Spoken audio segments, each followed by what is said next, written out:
As always, we're going to bring you the latest and greatest, and sometimes the scariest and very obscure and weird news in the dental community. And I have to tell you, like, it's become kind of, as I'm sorting through the articles and deciding which ones we want to talk about for the evening, it's like governmental oddities and obscurities, murders, deaths, and illegal transactions in the dental community.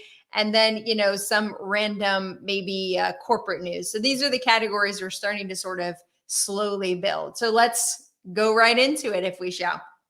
First off, I've got to give a shout out to Rhode Island, next state on the list wanting to push forward with a medical loss ratio. I'm sure we'll talk a lot more about that as we get closer to election time. But for our very small community friends, dental friends in Rhode Island, we're watching you. We see what you're doing. There's a trend of multiple states because of Massachusetts' success and significant success, like a heavy majority, over 70%, supporting that particular legislation. Many states are now recognizing that as an opportunity to take advantage of the momentum to bring that medical loss ratio language into their own law. And so we're seeing that moving forward with multiple states. So we'll have that master list for you of the states that have it available on their ballot for November of 2023, and probably ballots for 2024 as well. So keep an eye out. And if you hear any other states that are considering it, please let me know. Here's the interesting thing about fluoride. We've been talking a lot about fluoride, more than I thought we would in 2023, since it's been municipal water supply systems, I believe, a little before my time, but the 60s, 70s in the US. But here we are again, still talking about it. So here is your government at work, everyone, when we have multiple entities working on their own behalf and maybe not communicating with one another. So the CDC just released a study. They are a little concerned about some of the fluoridation management systems that are out there for all the municipal water supplies. And they are concerned that more than 16% of municipal water supplies out there today that are fluoridating water are below the therapeutic value of 0.7 milligrams per liter in their communities. Now, there are lots of communities that may not even be reporting that data to the CDC, and they sort of break it down into different categories. So of the communities that are reporting that, here was the most disturbing statistic. Only 4,000 of the 54,000, I think, communities that currently program of reporting their fluoridation statistics to the CDC are actively adjusting fluoridation levels based on water quality and quantity values and achieving like a 99% accuracy rate of it being around that 0.7 to 1 milligram per liter. And I thought, man, that seems kind of scary that, we just sort of trust but verify, right? That our water fluoridation systems are working and constantly adjusting. But it sounds like to me, many of them just have a protocol of the dump. There's a certain amount that they're putting into each vat of water that's coming through that they're filtering, sourcing, and then sending out into the community without actively testing where the incoming water's fluoridation levels are. So, I think there's a lot to be said about improvements in technology that could be had in the municipal water communities to ensure that those levels are always staying at a very safe below 2 milligrams per liter.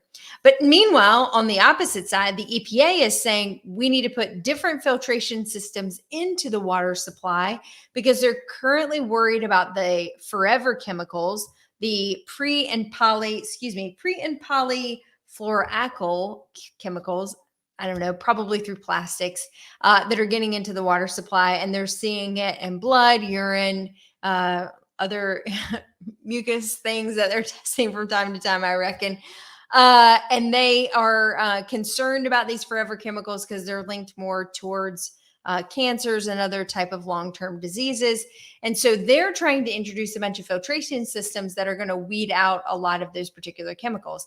The concern is that that filtration level will actually also filter out all the fluoride. So meanwhile, the CDC is trying to manage the municipal water supply system to ensure that the fluoride is correct and actively working at an optimal level for caries prevention. And we've got the EPA saying, we're going to put in these filters to block out these other types of chemicals that we're worried about, which may also capture the fluoride. So everybody's sort of watching these different entities and how they're going to ultimately, we hope, interact together to come up with best guidances to ensure safety of our population, but also maybe if we're continuing to support the fluoridation program, that we're offering it at the optimal level and not too high or too low.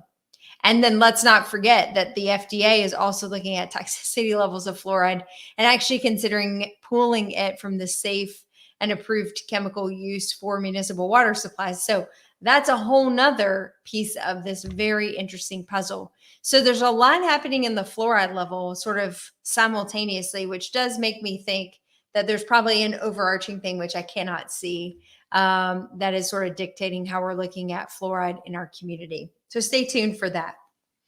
Another HPI statistics coming out from the ADA this last month, showing the affiliation of dentists into DSOs has gone up quite significantly, almost a 10% increase since 2008.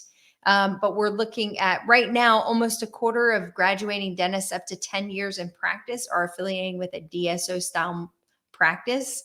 It's around 11% of those reporting the statistics to the ADA within the less than 25, so 11 to 25 years in practice are affiliated with the DSO, and then 7% of those that are greater than 25 years. But those numbers have all gone up in every single category. And so obviously a slight shift in the market, probably not dissimilar from what we saw in the medical community 20 years ago, as a lot of amalgamation of different practices are coming together, and just a consolidation of the dental model as a whole. So we'll keep you posted on that.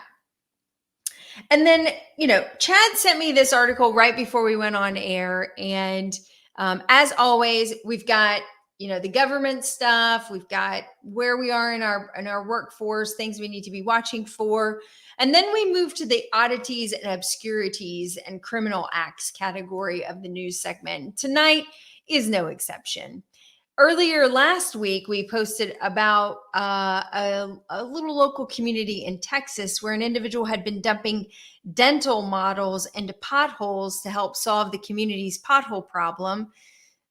The only real egregious error I see, other than the fact that that probably wasn't the most efficient way to solve the problem, was that all the models had names on them. So, I'm sure you all looked at that story and thought, number one, what a weird idea. Like, were you sitting at your kitchen table?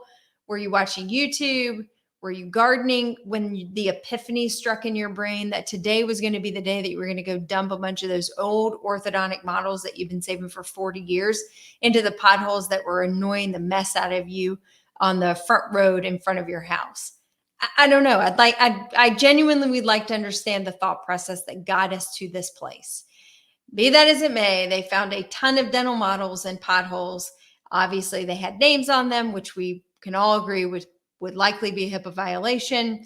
Where that story is going to go, I don't know. Meanwhile, in Virginia, just a few states east of Texas, we had a daughter come in and kill her father, who was a dentist, Dr. Abby Horwitz, not Horowitz, but Horwitz, a beloved dentist in their community, and the daughter stabbed the father to death. But at least this week, I didn't have to report about any dentists that were practicing dentistry illegally in a hotel room, or, shipping illegal supplies overseas. At least it's just dental molds and a murder. And with that, that's the news.